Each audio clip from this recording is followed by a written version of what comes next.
Ladies and gentlemen, please welcome CNBC correspondent Deirdre Bosa.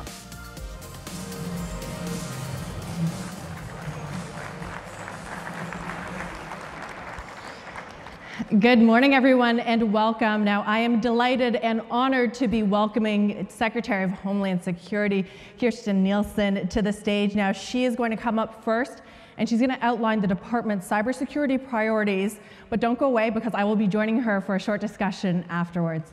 With that, let me welcome Secretary Nielsen. Thank you so much. Thank you.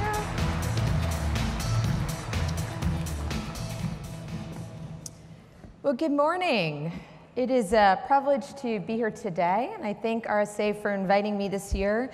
I had thought I would ask who in the crowd is new this year, but I can't really see you. So what's always interesting to me about RSA is it's such a community, and I think it's a great opportunity for us all to come together, share best practices, talk about different threats, and figure out how we can work together. So thank you for including me. I just want to start off, though, by saying how good it is and what a pleasure it is to be in a room where I won't be asked questions about why the dark web is dark, why I can't pull bitcoins out of an ATM, why there isn't a button for us to turn off the internet. These are the types of questions I repeatedly hear in DC, in some cases multiple times, and usually from Congress. So I'm very glad to be here today. But in seriousness, every year when we gather here at RSA, we take stock of what's changed in cybersecurity, and we forecast what's next on the horizon. At DHS, I believe we have reached one of these horizon moments, and when we look back, we'll see this period as a turning point in cyber history. Why? We could probably say this every year. Why do I say this today? Because digital security is converging with personal and physical security. The public is starting to realize how much they are both and all intertwined. We've predicted this convergence for many years. This is not new thinking. Many of you have been on the stage saying the same before. But people are waking up to this phenomenon because they are getting robbed of their security again and again in sweeping digital heists and pernicious intrusions. Cybersecurity used to be a problem reserved for the IT department. It was something out there that someone else handled. It certainly was not my problem. But now it is a real-life, daily concern for parents, teenagers, teachers, small business owners, and beyond. Every facet of our society is now being targeted, and at every level. Individuals, industries, infrastructure, institutions, and our international interests. Simply put, cybersecurity is now everyone's problem. It's affecting our lives, our livelihoods, and our way of life. We at the Department of Homeland Security take this very seriously.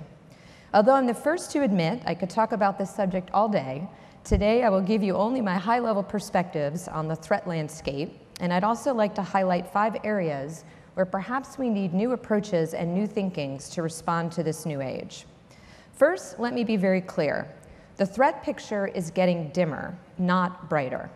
I hate to be the Debbie Downer of cyber conferences, but I begin each morning with an intel briefing that covers everything from terrorist plots to drug smuggling. And I see, as many of you do, that digital threats are multiplying faster than we can keep up in many cases. The cyber threat landscape is different today because cyber is not only a target. Cyber can be used as a weapon and as an attack vector or method through which other nefarious activity is conducted. Today, our innovations can be stolen and used to diminish our prosperity.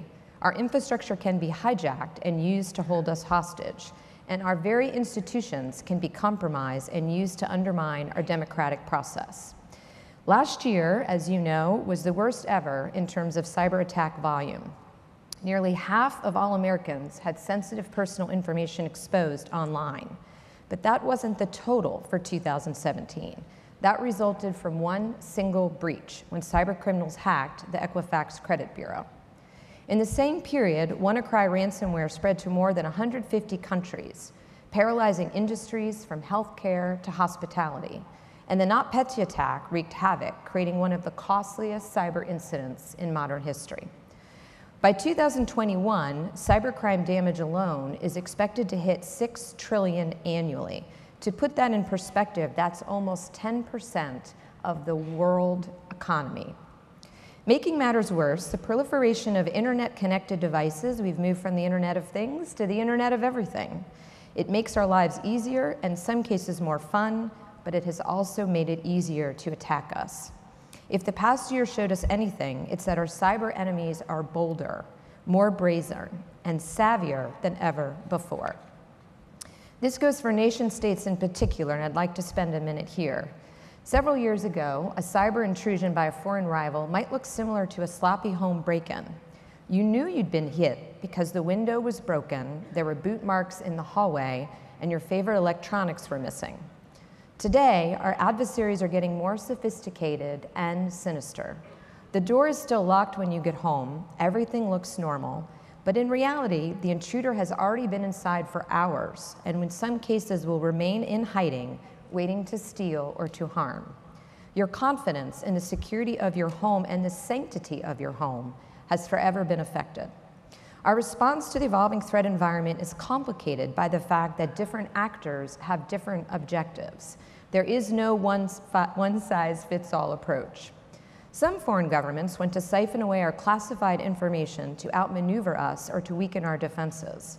Others try to steal intellectual property, trade secrets, or bulk data, including personal information on ordinary Americans. This may be to advance their own industries or to undermine specific individuals down the road, or simply to better understand our patterns, our behavior, and our choices in order to manipulate us. In some cases, foreign governments are committing cybercrime to finance their regimes, and still others seek to compromise our critical infrastructure so that one day in a conflict, they can turn our vital systems against us or simply turn them off. In some ways, we are at a disadvantage because our cyber adversaries have a different risk calculus or cyber attack threshold than we do. They seem to believe the digital realm is fair game for nefarious activity, and they are often indifferent to collateral damage. Look, for instance, at the viral spread of volatile malware. Last year, both Russia and North Korea unleashed destructive code that spread across the world, causing untold billions in damage. The United States and our allies exposed both nations for their reckless actions. But why would they take such risks in the first place? The answer is simple. They think they can get away with it. And too often, they have. The consequences have been limited. In response to the evolving threats, the Department of Homeland Security is adopting a more forward-leaning posture. Soon, the department will release our cybersecurity strategy. It will bolster our digital defenses by prioritizing enhancements in risk identification, vulnerability reduction, threat reduction, and consequence mitigation. It will also focus on strengthening the security of the broader cyber ecosystem. After all, we are all connected. But today I want to give you a preview of themes guiding that strategy and highlight 5 areas in particular where I believe we need a new approach for a new age and your partnership. The first is systemic risk. We must be more aware of vulnerabilities built into the very fabric of the internet and other widespread weaknesses. We must be more aware of single points of failure, concentrated dependencies, and cross-cutting underlying functions. An attack on the financial system, for instance, can quickly have an impact on the energy grid, which can affect water systems, which can affect healthcare and agriculture, etc. And you can't predict where it will all stop because our endless interconnectivity and digital dependence. We cannot afford to get stuck in silos, therefore, and focus only on vulnerabilities within specific sectors, assets, and systems. We must also prioritize securing essential functions across sectors, including those executed through multiple assets and systems. Whether it is common tools such as GPS or payment and settlement systems, our cyber risk assessments need to factor in shocks to the system that could have untold cascading consequences. GPS disruption, for example, could affect not only the obvious, our ability to get to our favorite store or the movie, but could affect financial services, healthcare, because of the precise timing and position that is required by such systems. So what are we doing about it? First, I'm making sure this perspective shapes all DHS engagement with the private sector, our risk assessments, and our prioritization of services and tools. For instance, we recently launched a voluntary initiative to identify and mitigate systemic risk in supply chains. We are working with users, buyers, tech manufacturers, and others, many in this audience, to hunt down unseen security gaps and to share actionable information that will help close them. This includes identifying companies in the supply chain whose risks might go unnoticed otherwise. And we do need your help. We ask you to work with us to identify systemic risks, to flag emerging ones, and to work with us to fix them. That leads me to my second focus area of collective security. Our hyperconnectivity means that your risk is now my risk, and my risk is now your risk. And let's pause on that just for a minute. It sounds very simple, but what that means is you can no longer protect yourself in a vacuum. A company can no longer protect itself in a vacuum. I can no longer protect DHS in a vacuum. We have a weakest link problem, and the consequences affect us all. Everyone is cyber vulnerable, and so everyone has a role to play in making cyberspace more secure. The attack and defense cycles of the past are no longer merely fights between hackers and network defenders. Today, we are all on the front lines of the digital battlefield. It's like getting ready for a natural disaster. If we prepare individually, we will all fail collectively. That is why collective defense or collective security is now central to our long-term cyber strategy. Looking 5 years out, DHS aims to have far greater awareness of dangerous threats before they hit our networks, to dismantle major illicit cyber networks in minutes, not months, and to be faster, smarter, and more effective in responding to incidents. We cannot get to this place alone. We need your help. The bad guys are crowdsourcing their attacks, and so we need to crowdsource our response. Unfortunately, we're not quite there yet. Much like the pre-9/11 period, we have the data points to stop the attacks, and yet we still aren't sharing quickly and widely enough to connect those dots, especially not with a threat evolving at machine speed. That is the reason DHS is working on efforts such as our automated indicator sharing program. Every time someone sees a threat, we ask them to share it securely and quickly so that we can protect others right away. AIS does exactly that and has allowed companies, both big and small, to block known malware and root out intruders. Another example of successful collective defense is the Financial Systemic Analysis and Resilience Center, FSARC. This was started by a number of banks in 2016 to understand and manage their systemic cyber risk. The FSARC stood up an initiative to help industry and government alike identify the key players and unique threats around a national critical function, otherwise known as the wholesale payment system, to jointly develop solutions to buy down that risk end to end, thereby mitigating the systemic nature of the risk. I encourage other sectors to work with us to emulate the FSARC model and drive towards collective defense. Third, we need to refresh our thinking about the federal role and what it should be in cybersecurity. I can't see you, but I know many people get chills and have various facial contortions when I say that, but bear with me. I'm not talking about federal regulators. We need to be federal empowerers, using our resources to offer voluntary assistance and unique tools to address cyber market failure. For example, too often, in a rush to be first to market, young companies are disincentivized to build security into their products. Why sell a $30 cybersecure pedometer for marathon runners when you can sell a basic version for $5 or use an app on your phone that comes for free? And who wants to buy that $30 version? Our approach to addressing this problem and the market failure, potential market failure, is twofold. First, we want to enable better supply chain security by helping creators build defenses into the design and creation of their products. We are developing tools we can share to identify bugs and risks earlier, with the goal of moving from first to market secure. We are also working to coordinate the disclosure of newly discovered vulnerabilities so that developers can correct problems before adversaries exploit them. Secondly, though, we need to drive demand-side security by educating more consumers to be security conscious and ensuring our services match up with what the consumer needs and wants. Consumers must demand products that put security first, and we can help do that by raising greater public awareness of cyber risks. My fourth point is today that there is only so much we can do on the prevention side. Despite our best efforts, we will get hit over and over again. We have moved, as many of us often say, from if to when to how often to how long can we withstand persistent attacks.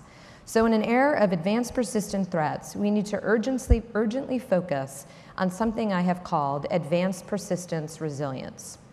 I would offer in the cyber realm, this means that a system or asset must be able to continuously deliver the intended outcome despite ongoing attacks. We must be obsessed with building in redundancy so that when our systems do get attacked and fail, they fail gracefully. So that when they fail, we innovate as we recover.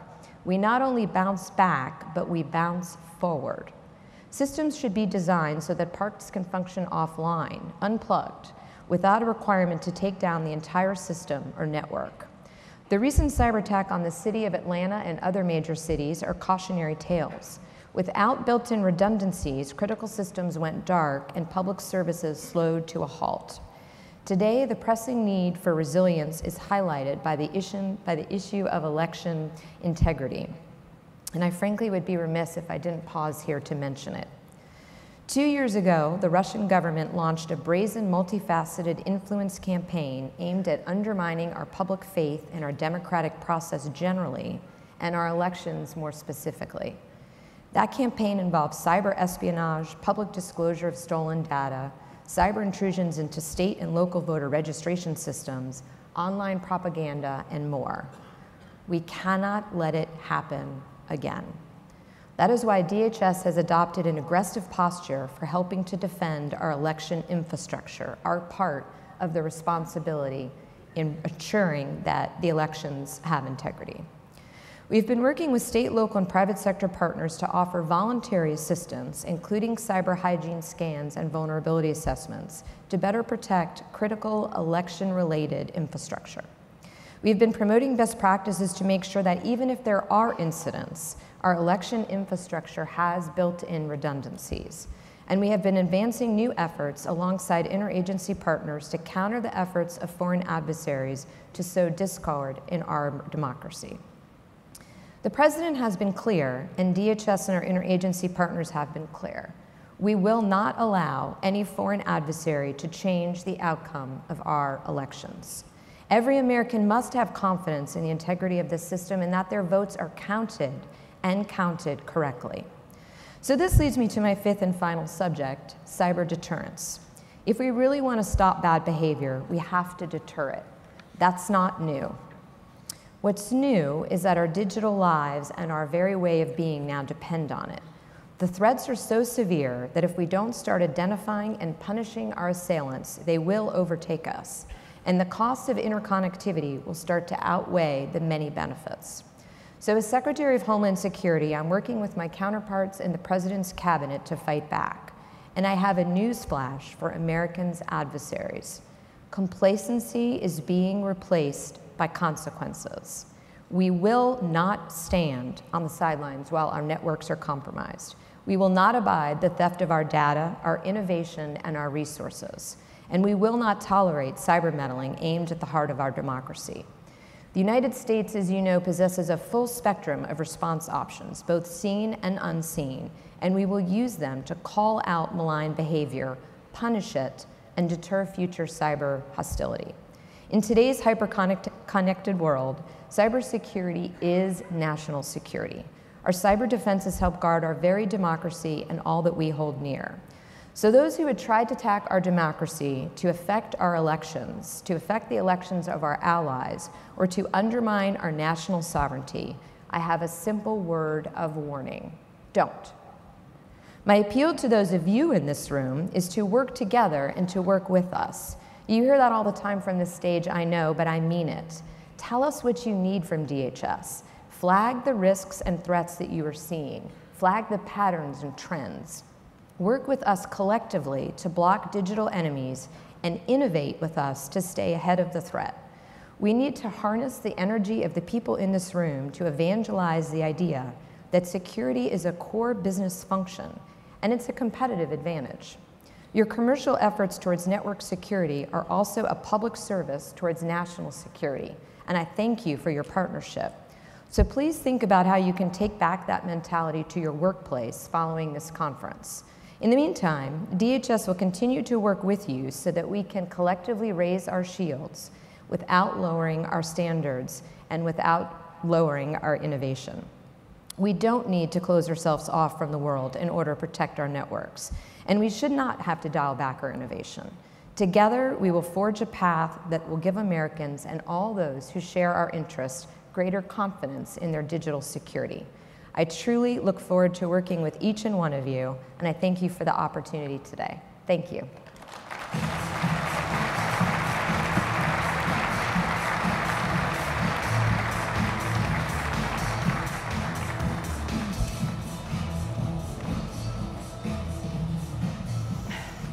Great stuff, and I don't think this audience would call you a Debbie Downer, maybe a realist, based on what the priorities that you just laid out. Now you started by calling this a tipping point, and you said that the attacks are aimed not just at the government, but they're aimed at the private sector. They're reaching us in our homes and in our offices. How has the threat evolved over the last few years, and how has the DHS evolved along with these multifaceted attacks? So on the latter question, we need to be more agile. We need to be more holistic, and that's partly why I focus a lot on systemic risks. We can't really miss the forest by looking at individual trees. We have to look at the whole picture. Part of that is partnership. Part of that is doing what we do best and looking for the partners to do the rest, really focusing on our core capabilities and competencies. But the threat is evolving constantly. Innovation is evolving constantly. The latter we want, the former we need to get ahead of. So the way our posture needs to change. We need to be forward on our toes and not leaning back. Speaking of partnerships, I'm sure many in the audience saw the news this morning, but a group of more than 30 tech companies led by Facebook as well as Microsoft announcing and signing on to a cybersecurity tech accord. One of the main priorities is that they are not going to help any government, including the United States, in terms of cyber attacks, but they will also come to the aid of governments that are the target of cyber attacks. How does that align or not align with the DHS priorities? Perfectly. I mean, I think the concept here is partnering. The threats today are just too big, too widespread for any one entity to have all the capabilities, authorities, and resources to fight it alone. So I look forward to learning more about the Accord and working with the 30 companies and hopefully more who've signed up. But we have to voluntarily come together in the absence of true rules and regulations in the cyber realm to agree on what is appropriate and what is not appropriate. Where are those red lines? Right. Now, one of the ideas behind this accord is what Microsoft President Brad Smith calls a digital Geneva Convention, a set of norms for the cyberspace. Do you agree that this is needed, and would the government support an accord like this? We need norms. I mean, I think we all need to agree as to what those are, and I talked a little bit about that in my speech, because what we see of our adversaries is their threshold for cyber attacks is much lower. And part of that is because the norms are not well recognized and established. So the United States will continue to do that bilaterally, where appropriate multilaterally. But yes, of course, we need to understand that, because that helps us understand the thresholds then when we have escalatory issues. Now, when we talk about partnerships, especially calling this a wide, if this is going to be a wide-ranging tech accord, I'm sure that some in the audience noticed there was a few notable names absent from this accord that have signed on, including some of the biggest tech names right here: Apple, Alphabet, Google, parent company of Google, as well as Amazon. Why do you think those companies didn't sign on to this? And well, I will certainly defer to those in the audience for those companies. You know, I think each company has to do the same thing DHS is doing, which is look at what is the best way they could contribute to the security ecosystem. I imagine those companies have other ways in which they are being supportive. We certainly work with them at DHS. So I look forward to learning more about the Accord and understanding what the goals are. Do you need the support of, do you need the private sector to be aligned, just like you need the government to be aligned to? And I think that's a lot of what you just spoke about. Do you think we're getting there? We are. I mean, you know, when we talk about cyber, it's so wide-reaching. So another part I didn't talk about today was terrorist use of the internet. which is a different part of this, but is just as important. We have seen monumental partnerships in the last year with companies. We worked together on them with a global internet forum to counter terrorism. We have a very strong partner in the UK, and my counterpart there, the Home Secretary Amber Rudd. But companies have stepped up. They recognize in many of these areas they have to do more to help. You mentioned the UK, and it was notable how yesterday we saw sort of a first of its kind joint statement on cybersecurity from both the US and the UK. How should we read into that in terms of alignment and partnerships and the threat of, let's say, a nation state like Russia, which has upped their tax, the Pentagon says, since recent developments? I think what it demonstrates is the continuation of an evolution of partnership. The Brits, without question, are strong partners. Because of the way that these threats proliferate, again, it's not enough for one country to call out behavior and attempt to stop it, because it belies the way that it works. So I think this is an example of how more and more we will work with allies, we will work with other willing partners to combat these threats. I also think what you saw here is the more that we identify nefarious activity, we will quickly call it out and attempt to provide the tools that the private sector and others need to combat and mitigate it. Mm-hmm. And that was a large part of what I heard from you just now.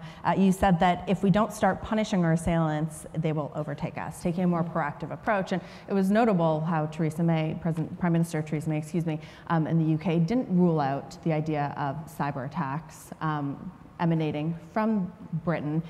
Is the US prepared to go on the offensive in terms of cyber attacks? What measures, what do those punishments look like?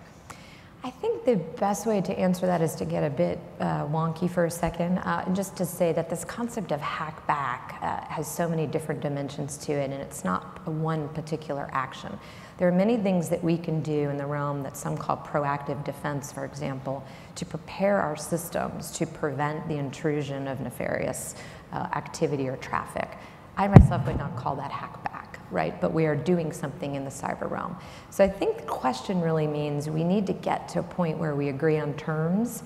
But in terms of what the Prime Minister is saying, I think she's just indicating everything's on the table. We will use all tools that we have to deter and punish. And you would say the same for the DHS, including offensive cyber attacks? So that wouldn't be within our responsibility set, but certainly within interagency conversations, yes, we look at every possible way to deter behavior. Okay, it makes it interesting, this tech accord, doesn't it, with the companies that are trying to figure out their place in all of this and said that they will not help a government, participate in cyber attacks. But I also want to ask you, you also spoke about supply chain measures and also News of the Week. I'm a journalist, this is what I do. I can't help it. I've got to connect the dots a little bit. We had yesterday Chinese company ZTE, the ban on them being able to buy parts, components from American companies. How do you make sure that these supply chain measures, in order to protect Americans, don't hurt American companies? Yeah, the supply chain is tough because it's not obvious.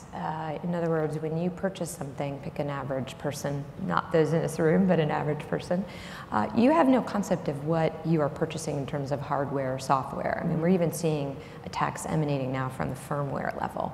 So the concept of being very clear and providing best practices and understanding around the different parts of the supply chain, I think we have to be there already. Mm-hmm. But in terms of that particular case, that was Commerce, as you know, exercising some of their export authorities and making it clear we are not going to stand by why companies either import or export, in this case, software or hardware that could be a danger or a threat to Americans. Right, and you said the supply chain is complex, and that's why I bring up this topic, because ZTE, Qualcomm, which is an American company, is a major supplier of chips to ZTE, and there's some folks who have said that retaliation, the Chinese could retaliate by punishing Qualcomm. So it's very complicated, and how do you just make sure, is it worth it to give a little bit of pain to some of the American companies in order to secure our cyber properties? It has to be a partnership. So at least at DHS, I can say whenever we're about to issue an alert, or in many cases if we are participating in a sanction regime, we call our private sector partners. We talk to them. We want their input. We want to understand what they're seeing, how it might affect them. I mean, the goal here is not to have negative, unanticipated consequences. So it has to be done in partnership. So do you think that the government has a responsibility to talk to companies like Qualcomm and other chip makers that could be affected by these supply chain measures? I think we have an absolute duty to educate on the threat as we know it, to ask them the threat as they know it, and then to work together on the mitigation. Yes, I do. Okay, I want to make sure we have some time for election security. I know you talked about that in your speech. Obviously, it's on the minds of many people in this room, many Americans, especially with what Facebook has just gone through, Zuckerberg on the Hill. Do you feel confident that election infrastructure is secure now going into the 2018 midterms? I feel secure that we are and will continue to do everything we can to help state and locals secure their election infrastructure. The second part of that statement is working with them on that redundancy. So whether it's an audit, or we often tell some states use paper ballots as a backup, but there has to be a way at the end of the election that we can all guarantee each other that the election results are valid. How big a role should government play, and how big of a role or how much responsibility do companies like Facebook have to make sure that citizens are confident that infrastructure will be secure?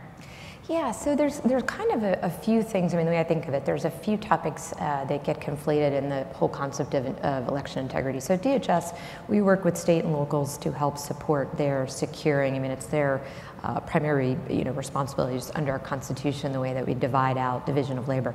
But we support them on securing that election infrastructure. There then is the concept of countering malign influence. DHS does not have lead there, although we do have a task force within DHS that plugs in to DOJ and our other interagency partners. That's a more difficult conversation of how to stop that. And then we just have voter fraud. Every day, voter fraud that unfortunately occurs in some cases.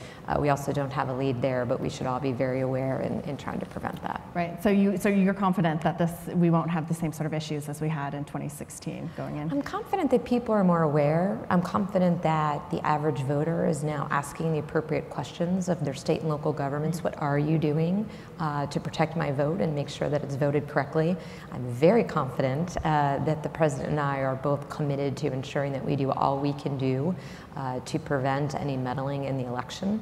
But I also think the redundancy piece is pretty important. And do you think that you and the administration have the right tools now to do so? We have the right tools. What I would say is we need to do more in the sense of the partnership. So it is voluntary. So some states take us up on the tools that we offer. Some states have enough expertise in-house. Some states hire folks in the audience to provide them cybersecurity services. But we do need to continue to move forward and do more. I would not say we should stop and wash our hands of it. It's a continuous attack circumstance here, and we have to continue to push forward. I thought it was interesting in your points how you talked about enabling citizens as well as regulating in terms of cybersecurity. Now, it's interesting because Europe has taken one approach, focusing on giving citizens back control of their own data through GDPR. Where has the US thought about this, and is this something an objective that you see the United States focusing on, giving back citizens the right to their data and allowing themselves to be forgotten online, for example? Yeah. Privacy is really interesting because at the end of the day, it really emanates from a cultural environment. So for example, as you say, in Europe, they do have this concept of right to be forgotten. We haven't seen that become a norm or established practice in the United States. Another example I would use is an alert and warning. In Europe, you have to opt out most places because they believe that the security is more important than privacy. Interesting, in the United States, in most states and localities, you opt in to alert and warning to protect your privacy. So it really emanates from culture, which makes it very difficult for multinational companies because you end up with this patchwork of rules and regulations. With respect to the particular one that you mentioned, we're looking at it, as we have all read, and those of us who are studying the issue. What we don't want are the unintended consequences of preventing the research community to be able to give us a heads up on threats that are coming our way. What would be those unintended consequences? Just that in other words, through trying to protect a citizen's privacy, we eliminate the ability of many of the vendors and researchers who otherwise have access to data to help us see the trends and the patterns and the attacks. So I guess that my last question to you then would be, do you think that citizens, they need a digital Bill of Rights? Good question. It depends on what's in it. I think what they do need is a digital norm of responsibility, and I mean that very seriously. I mean, you, me, anyone here as a citizen now needs to take take responsibility for their own privacy, what it means, what they post online, be very open-eyed about that. But they also need to understand that they play a role. If they're not secure, the rest of us are not secure. So it's no longer something out there that someone else should do. You have to take responsibility yourself. And I use the example of preparing for a hurricane. I grew up in Florida, and I've used this example before, but if we were to sandbag our house, but neither of our neighbors did, our house would flood. It's very similar in cyber these days. Everyone has a role. Everyone has a responsibility. And that wraps it up very nicely. I think that you've talked about this multifaceted approach, which I think a lot in the audience would agree with that. So, Secretary Nielsen, thank you so much for doing this. It's my pleasure. Thank you for coming to San Francisco. It's beautiful today. She got some good weather.